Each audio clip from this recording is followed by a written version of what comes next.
কুরবানি কি জিনিস আমরা এটা বুঝি না, না বোঝার কারণে আল্লাহর দেওয়া মাল নিজে ব্যবহার করি কিন্তু আল্লাহর জন্য ব্যবহার করি না। আল্লাহর দেওয়া মাল, সম্পদের মালিক আল্লাহ আমাকে বানিয়েছে।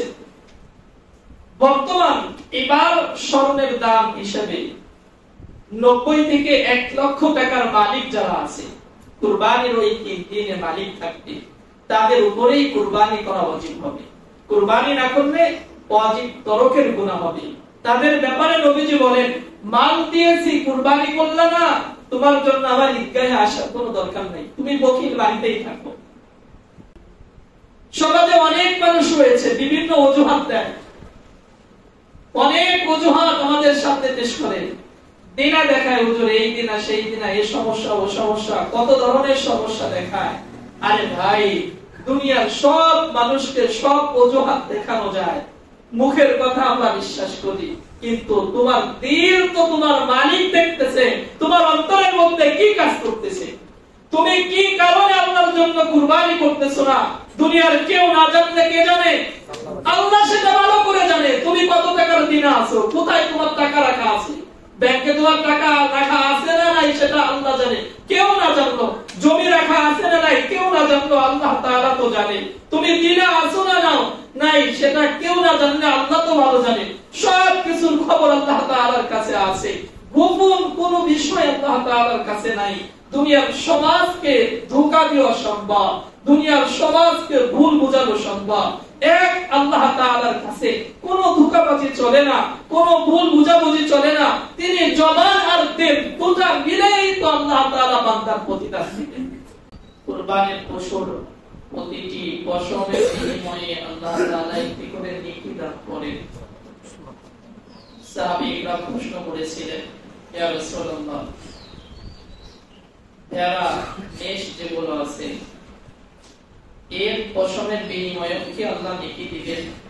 কারণ ভেড়ার শরীরের পশম বেশি হয়ে থাকে। নবী আলাইহিস সালাতু ওয়াস সালাম বলেন, হ্যাঁ, এই পশুর প্রত্যেকটা পশমের বিনিময়ে আল্লাহ তাআলা নেকি দান করবেন। আল্লাহ কুরবানির পশু কি চান? আল্লাহ কুরবানির পশু কোনো কিছুই চান না, কোনো কিছুই নেন না, কোনো কিছুই আল্লাহ তাআলা গ্রহণ করেন না। সবকিছু বান্দার পশু বান্দারই থেকে যায়। বান্দা শুধু আল্লাহর নামে উৎসর্গ করবে, জবাই করবে। কুরবানির পশুর রক্ত জমিনে পড়বে, পড়ার আগেই আল্লাহ বান্দার জিন্দেগীর গুনাহ মাফ করে দিবেন, আল্লাহ বান্দার আমল নামায় নেকি জমা করে দিবেন। কুরবানি অতি নিকটবর্তী, অল্প কিছুদিন বাকি আছে। সামনে জিলহজ মাস চলে আসতেছে, জিলকদের আজ 22 তারিখ। জিলহজ মাসের শুরুর দিনগুলোতে অনেক ফজিলত রয়েছে। আবার কুরবানি, আবার হাজী সাহেবদের হজ, সবকিছু মিলে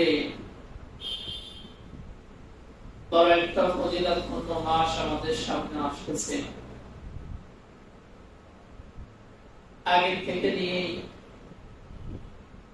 এই মাসের এক প্রস্তুতি গ্রহণ করা, ইবাদত করার জন্য এক শ্রেণীর মানুষ তো হজ উমরার মাধ্যমে নিজেদের জিন্দেগীর গুণাবলীকে মিটিয়ে ফেলবে, দামি হয়ে নিষ্পাপ হয়ে বাড়িতে আসবে। কিছু মানুষ আছে কুরবানির মাধ্যমে নিজেদের গুনাহ মাফ করাবে, অনেক নেকির অধিকারী হবে। কিছু মানুষ রয়েছে যারা জিলকদের শুরুর 10 দিনে ইবাদতের মাধ্যমে আল্লাহকে রাজি করে ফেলবে। ইবাদতের বড় সুযোগ, সওয়াব অর্জন করার এক মাস আমাদের সামনে, আবার রমজানের পরে সবচেয়ে গুরুত্বপূর্ণ একটা মাস হলো জিলহজ মাস, যেটা আমাদের সামনে আসতেছে। এই মাসের বড় আমলের ভিতরে একটা আমল হলো, যাদের উপরে হজ ফরজ হয়েছে তেনারা হজ করবেন, যাদের উপরে কুরবানি ওয়াজিব হয়েছে তেনারা কুরবানি করবে। এই দুটি আমল সবথেকে গুরুত্বপূর্ণ। হজ না করার ব্যাপারে নবী আলাইহিস সালাতু ওয়াস সালাম বলেন, যার উপরে হজ ফরজ হয়েছে অথচ সে হজ করল না, এই ব্যক্তি ইহুদি হয়ে মারা যাক না নাসারা হয়ে মারা যাক, এটা আমি নবীর দেখার কোনো বিষয় না। যেহেতু হজ ফরজ হয়েছে সে হজ করল না, কত বড় ধমকের কথা। কুরবানি যাদের উপরে ওয়াজিব হয়েছে তাদের ব্যাপারেও নবীজি বলেন, যে ব্যক্তিদের উপরে কুরবানি ওয়াজিব হলো, টাকা পয়সার মালিক, সে কুরবানি করল না, সে যেন আমার ঈদগাহের নিকটেও না আসে। কেন? টাকা পয়সার মালিক হওয়া সত্ত্বেও কেন কুরবানি করল না? এজন্য গুরুত্বপূর্ণ দুই আমল জিলহজ মাসে, একটা হলো হজ, একটা হলো কুরবানি। পাশাপাশি নফল অনেক ইবাদত রয়েছে, যেমন প্রতিদিনের রোজা, এক বছরের রোজা রাখার সওয়াব পাওয়া যাবে। 9 তারিখের রোজা, আরাফাতের দিনের রোজা, সামনে পিছের এক বছর করে আল্লাহ গুনাহ মাফ করবেন, এক বছর রোজা রাখার সওয়াব দান করবেন। ফজিলতপূর্ণ এক মাস আমাদের সামনে আসতেছে অল্প দিনের মধ্যেই। প্রথমত, যারা আমরা টাকা পয়সার একটু মালিক হয়েছি, কুরবানির প্রস্তুতি গ্রহণ করা, কুরবানির জন্য চেষ্টা করতে থাকা, নিয়ত করে ফেলানো যে আমি কুরবানি করব আল্লাহর জন্য। আব্বাজান আদম আলাইহিস সালাতু ওয়াস সালাম থেকে নিয়ে শুরু করে পৃথিবীতে কুরবানি চালু হয়েছে। সব নবীরাই, সব ভালো মানুষগুলোই কুরবানি করেছেন আল্লাহর জন্য। কেউ জানের কুরবানি করেছে, কেউ মালের কুরবানি করেছে, কেউ সময়ের কুরবানি করে। তো কুরবানি কাকে বলে শরীয়তের পরিভাষায়? কুরবানি বলা হয় নির্দিষ্ট দিনে নির্দিষ্ট কিছু পশু নির্দিষ্ট সময়ে আল্লাহ তাআলার নামে জবাই করাকে কুরবানি বলা হয়। নির্দিষ্ট দিনে নির্দিষ্ট সময়ে নির্দিষ্ট কিছু পশুকে আল্লাহ তাআলার নামে জবাই করার নাম হলো কুরবানি। আব্বাজান আদম আলাইহিস সালাতু ওয়াস সালামের সন্তানেরা কুরবানি করেছে। আমাদের নবীর আগেও যিনারা ছিলেন প্রত্যেকেরই কিছু না কিছু কুরবানি ছিল। কুরবানি আল্লাহ তাআলার নিকটে পৌঁছানোর বড় একটা মাধ্যম। জানের কুরবানি, মালের কুরবানি, আল্লাহ তাআলা একটা বান্দার থেকে চান যে বান্দা এই কুরবানি করবে, বিনিময়ে আমি আল্লাহ আমার বান্দার উপরে রাজি হয়ে যাব, আর রাজি হয়ে বান্দাকে জান্নাতের মালিক বানায়া দিব। এটা আল্লাহ তাআলা বান্দার থেকে চান যে বান্দা কুরবানি করুক। কুরবানি করলে এক তো কুরবানি, আমরা যে পশু কুরবানি করি, কুরবানির পশুর প্রতিটি পশমের বিনিময়ে আল্লাহ তাআলা একটি করে নেকি দান করেন। সাহাবীরা প্রশ্ন করেছিলেন, ইয়া রাসূলুল্লাহ, ভেড়া মেষ যেগুলো আছে এর পশমের বিনিময়ে কি আল্লাহ নেকি দিবেন? কারণ ভেড়ার শরীরে পশম বেশি হয়ে থাকে। নবী আলাইহিস সালাতু ওয়াস সালাম বলেন, হ্যাঁ, এই পশুর প্রত্যেকটা পশমের বিনিময়ে আল্লাহ তাআলা নেকি দান করবেন। আল্লাহ কুরবানির পশু কি চান? আল্লাহ কুরবানির পশু কোনো কিছুই চান না, কোনো কিছুই নেন না, কোনো কিছুই আল্লাহ তাআলা গ্রহণ করেন না। সবকিছু বান্দার পশু বান্দারই থেকে যায়। বান্দা শুধু আল্লাহর নামে উৎসর্গ করবে, জবাই করবে। কুরবানির পশুর রক্ত জমিনে পড়বে, পড়ার আগেই আল্লাহ বান্দার জিন্দেগীর গুনাহ মাফ করে দিবে। আল্লাহ বান্দার আমল নামায় নেকি জমা করে দিবে। আল্লাহ বান্দার তাকওয়া কবুল করে নিবে। কুরবানি বড় দামি ইবাদত। কুরবানির মাধ্যমে মানুষ অনেক কিছু সমাধান করেছে, অনেক কিছু সমাধান হয়েছে। জানের কুরবানি মানুষ করে, সময়ের কুরবানি করে কেউ যদি ইবাদত করতে থাকে, আল্লাহ তাআলা তার ইবাদত কবুল করে নেন, তাকে আল্লাহ মাফ করে দেন। মালের কুরবানি কেউ করে, আল্লাহ তাআলা মালের ভিতরে বরকত বাড়ায় দেন। তো আল্লাহ তাআলা বান্দার থেকে চান যে বান্দা কি করে, বান্দার কুরবানি চান। ইব্রাহিম আলাইহিস সালাতু ওয়াস সালাম তিনার থেকে আল্লাহ কুরবানি চেয়েছেন, সন্তানের কুরবানি। কিসের কুরবানি চেয়েছেন? আল্লাহ আমাদের থেকে মালের কুরবানি চান, মালের। আর ইব্রাহিম আলাইহিস সালাতু ওয়াস সালামের থেকে আল্লাহ কি চেয়েছেন? সন্তানের কুরবানি চেয়েছেন, যে আপনি আপনার সন্তানকে কুরবানি করেন। চাওয়া কেমন?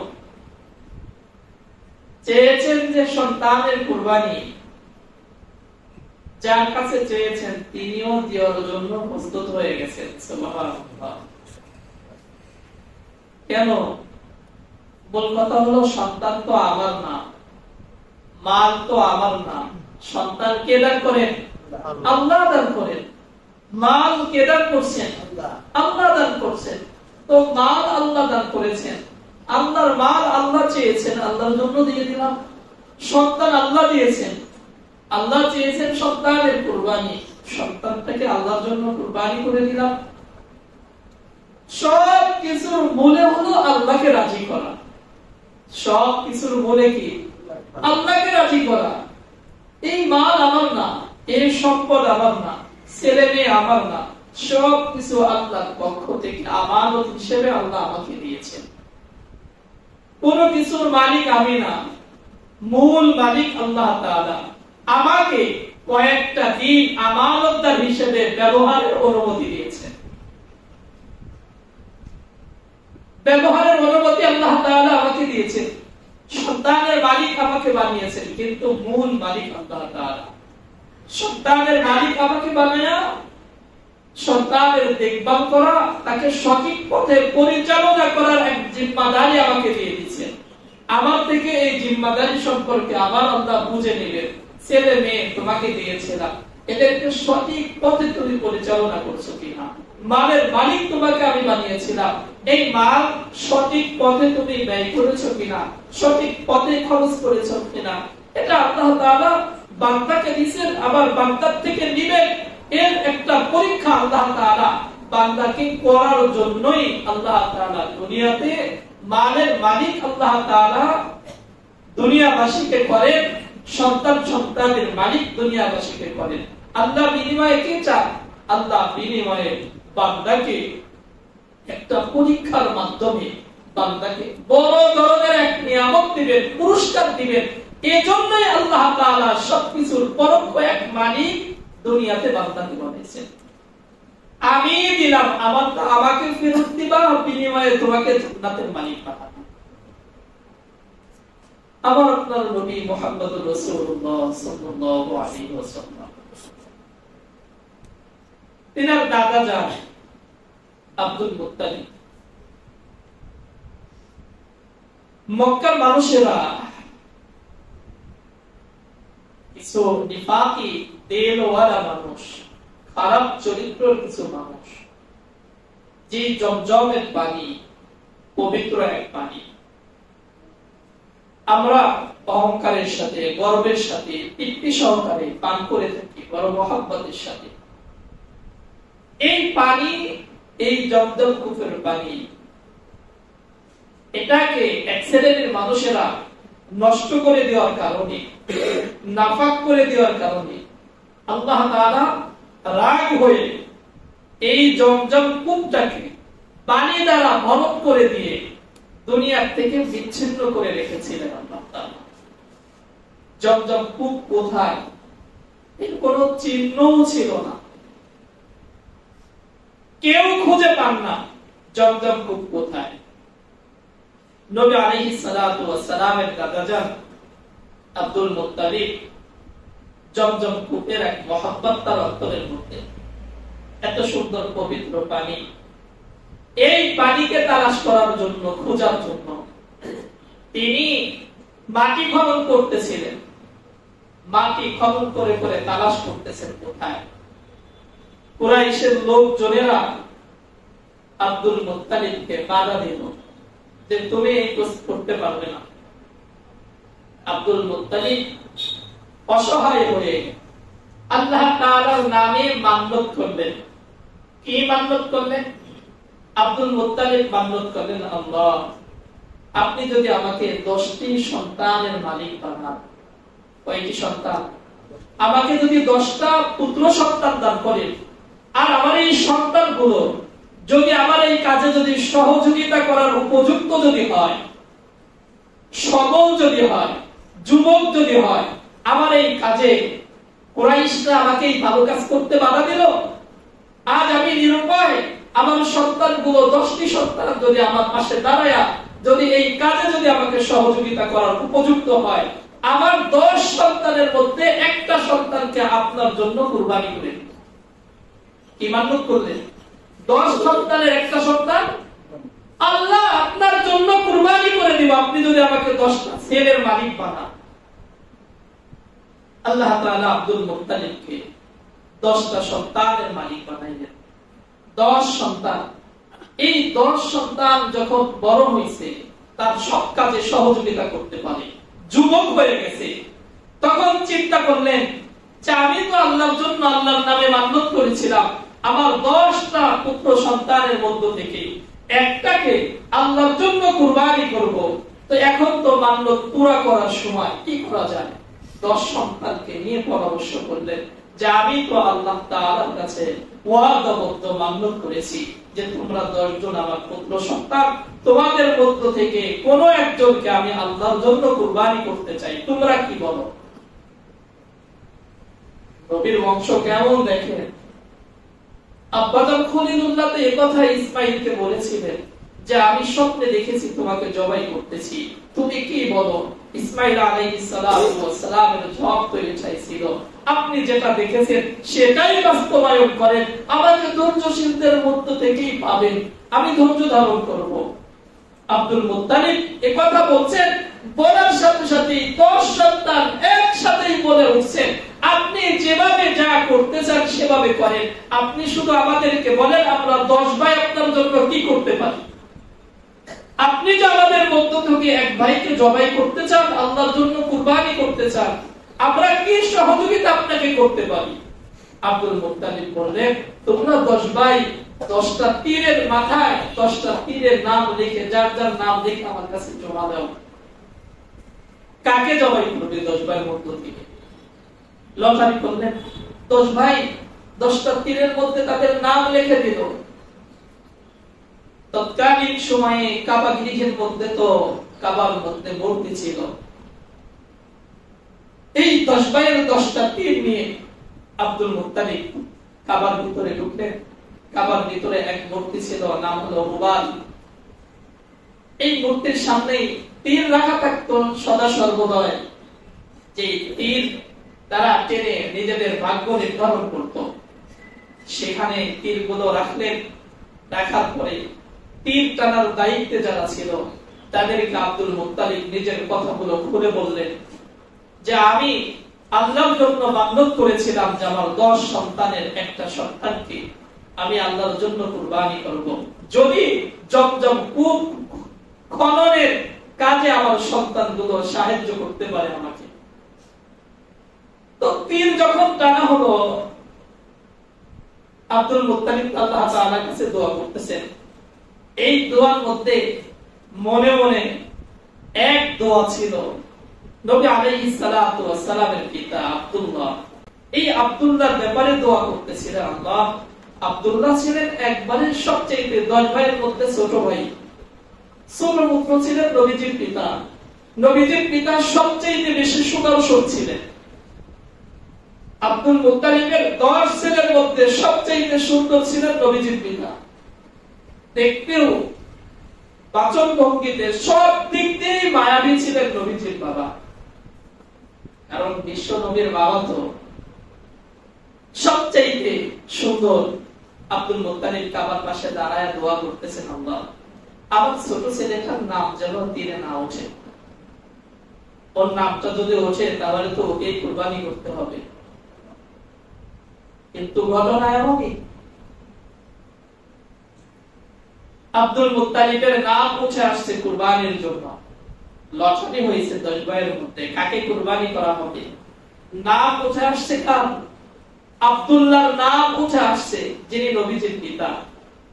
এনার নাম যখন লটারিতে উঠে আসছে, আব্দুল মুত্তালিব সবচেয়ে আদরের সন্তান, মহব্বতের সন্তান, দেখতে সবচেয়ে সুন্দর, তাকে আল্লাহর জন্য কুরবানি করবে।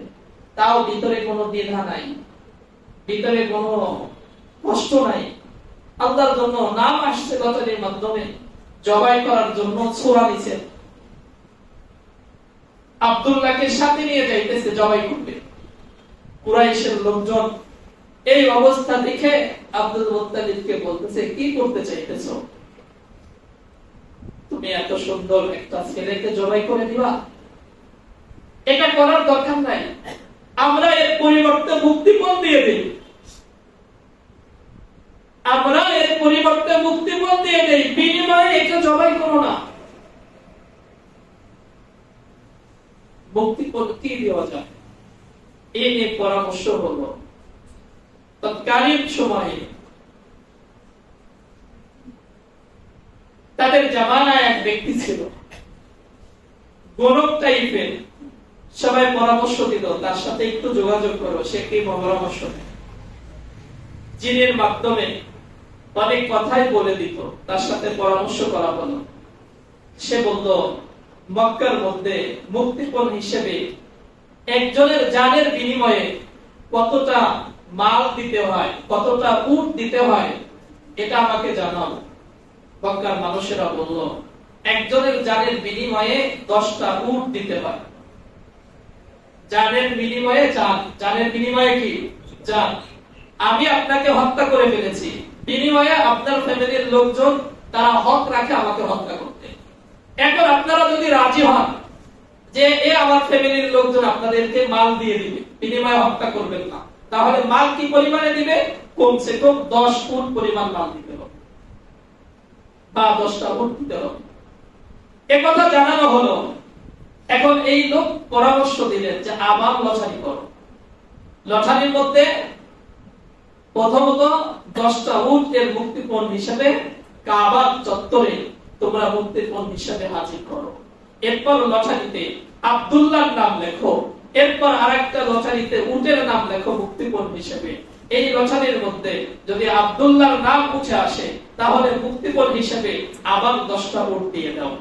এভাবে করতে করতে 10 বার হয়েছে লটারি টানা, 10 বারই আব্দুল্লাহর নাম উঠছে, নবী আলাইহিস সালাতু ওয়াস সালামের পিতার নাম।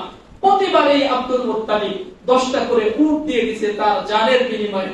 এভাবে করতে করতে 100টা উট আব্দুল্লাহর জানের বদলায় আল্লাহ তাআলার কাছে সমর্পণ করেছেন যে আমি আমার আব্দুল্লাহর কুরবানি হিসেবে, তার জানের ফিদিয়া হিসেবে আমি 100টা উট আপনার নামে কুরবানি করে দিলাম।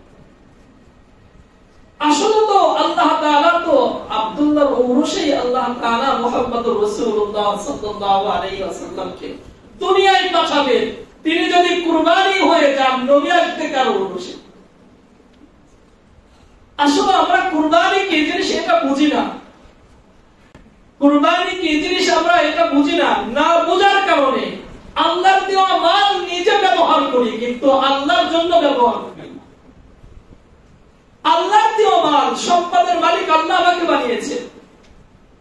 বর্তমান এবার স্বর্ণের দাম হিসেবে 90 থেকে 1 লক্ষ টাকার মালিক যারা আছে, কুরবানির ওই 3 দিনে মালিক থাকবে, তাদের উপরেই কুরবানি করা ওয়াজিব হবে। কুরবানি না করলে ওয়াজিব তরকের গুনাহ হবে। তাদের ব্যাপারে নবীজি বলেন, মাল দিয়েছি কুরবানি করলে না, তোমার জন্য আমার ঈদগাহে আসার কোনো দরকার নাই, তুমি বকিল বাড়িতেই থাকো। সমাজে অনেক মানুষ রয়েছে, বিভিন্ন অজুহাত দেয়, অনেক অজুহাত আমাদের সামনে পেশ করে, দিনা দেখায়, হুজুর এই দিনা সেই দিনা, এই সমস্যা ও সমস্যা, কত ধরনের সমস্যা দেখায়। আরে ভাই, দুনিয়ার সব মানুষকে সব অজুহাত দেখানো যায়, মুখের কথা আমরা বিশ্বাস করি, কিন্তু তোমার দিল তো তোমার মালিক দেখতেছে, তোমার অন্তরের মধ্যে কি কাজ করতেছে, তুমি কি কারণে আল্লাহর জন্য কুরবানি করতেছো না, দুনিয়ার কেউ না জানলে কে জানে? আল্লাহ সেটা ভালো করে জানে। তুমি কত টাকার দিনা আছো, কোথায় তোমার টাকা রাখা আছে, ব্যাংকে তোমার টাকা রাখা আছে না নাই, সেটা আল্লাহ জানে, কেউ না জানলো। জমি রাখা আছে না নাই, কেউ না জানলো, আল্লাহ তাআলা তো জানে। তুমি দিনা আছো না নাও নাই, সেটা কেউ না জানলে আল্লাহ তো ভালো জানে। সব কিছুর খবর আল্লাহ তাআলার কাছে আছে, গোপন কোনো বিষয় আল্লাহ তাআলার কাছে নাই। দুনিয়ার সমাজকে ধোঁকা দেওয়া সম্ভব, দুনিয়ার সমাজকে ভুল বোঝানো সম্ভব, এক আল্লাহ তাআলার কাছে কোনো ধোঁকাবাজি চলে না, কোনো ভুল বুঝাবুঝি চলে না। তিনি জবান আর দিল দুটা মিলেই তো আল্লাহ তাআলা বান্দার প্রতিদান দিবেন। জবান দ্বারা কি বলে আর তার দিলের মধ্যে কি আছে, বান্দার জবানে কি বলে আর তার দিলের মধ্যে কি আছে। দিলের মধ্যে আছে এক জিনিস, জবান দ্বারা মানুষকে বোঝায় আরেক জিনিস। আছে না এমন মানুষ? অন্তর আর জবান দুটা মিলার পরেই তো আল্লাহ প্রতিদান দেয়। কিন্তু তোমার দিলের মধ্যে আছে মালের মহব্বত, মাল ছাড়তে পারতেছো না, আল্লাহর জন্য কুরবানি করতেছো না, অথচ জবান দ্বারা মানুষকে বিভিন্ন অজুহাত শোনায় দিলা। কারণ মানুষের সমাজে একটু ভালো সাজা দরকার। মানুষে বলবে, কিরে তোর তো টাকা পয়সা থাকতে কেন কুরবানি করছ না? এই কথাটুকু থেকে বাঁচার জন্য কত শত মিথ্যা অজুহাত মানুষের সামনে পেশ করে, অথচ দিলের মধ্যে মালের মহব্বত, মাল ছাড়তে পারতেছে না। নবী আলাইহিস সালাতু ওয়াস সালাম বলেন, আমার মন চায় আমার সমস্ত উম্মত যেন কুরবানির দিনে কুরবানি করে। কুরবানির দিনগুলোর মধ্যে কুরবানির চাইতে বড় কোনো ইবাদত নাই, বড় কোনো আমল নাই। সবচেয়ে গুরুত্বপূর্ণ আমল হলো আল্লাহর জন্য কুরবানি করা। এজন্য আমার ভাইয়েরা, কুরবানি এটা সবচেয়ে গুরুত্বপূর্ণ উম্মতের জন্য একটা আমল। আমাদের প্রত্যেকের উচিত, যাদের একটু সামর্থ্য আছে, আমরা যদি একটু ফিকির করি, একটু চেষ্টা করি, তাহলে আমাদের জন্য একেবারেই সহজ হয়ে যাবে আল্লাহর জন্য কুরবানি করা। দেন কুরবানি করেন আল্লাহর জন্য, আল্লাহ আপনার জানে মালের মধ্যে বরকত বাড়ায় দিবে। আপনি ঠেকবেন না কোথাও, আল্লাহ ঠেকাবে না আপনাকে। আপনার রিজিকের মধ্যে আল্লাহ বরকত দিয়ে দিবে। আপনি অচিরেই আল্লাহ তাআলা, অচিরেই আপনাকে আল্লাহ তাআলা ধনীদের কাতারে শামিল করে দিবে। বখিলাতি করবেন, জীবনে মাল দ্বারা পেট আপনার ভরবে না, চোখ ভরবে না, নফস কখনো আপনার তৃপ্তি হবে না। যারা আল্লাহর দিকে বখিলাতি করে, এদের দিল কখনো তৃপ্ত হয় না। এজন্যই নবীজি বলেন, প্রকৃত ধনীকে জানো, আল গিনা গিনান নফস, প্রকৃত ধনী হলো আত্মার ধনী, যার অর্থ কম কিন্তু মনটা হলো বড় ধনী। তার দিল সব সময় তৃপ্ত থাকে, সন্তুষ্ট থাকে। আল্লাহ যতটুকু দিয়েছেন এর মধ্য থেকেই আল্লাহর জন্য খরচ করতে থাকে। এরাই প্রকৃত ধনী। মাল থাকে অথচ খরচ করে না, এদেরকে দুনিয়ার সমাজের মানুষ এদেরকে ধনী বলতে পারে, বরঞ্চ এরা কিন্তু ধনী না, এরা গরিব। এদের চাহিদা আরো রয়েছে। আর অল্পতে যারা তুষ্ট থাকে, সন্তুষ্ট থাকে, আল্লাহর উপরে রাজি থাকে, আল্লাহর জন্য খরচ করতে থাকে, এ ব্যক্তিগুলোই প্রকৃতভাবে ধনী। এরা দুনিয়াতে ধনী, আখিরাতে আল্লাহ এদেরকে আখিরাতের বাদশাহী দান করবে। আল্লাহ তাআলা আমাদের সকলকে, সামনে কুরবানি আসতেছে, এই কুরবানির প্রস্তুতি করে তৌফিক দান করুন।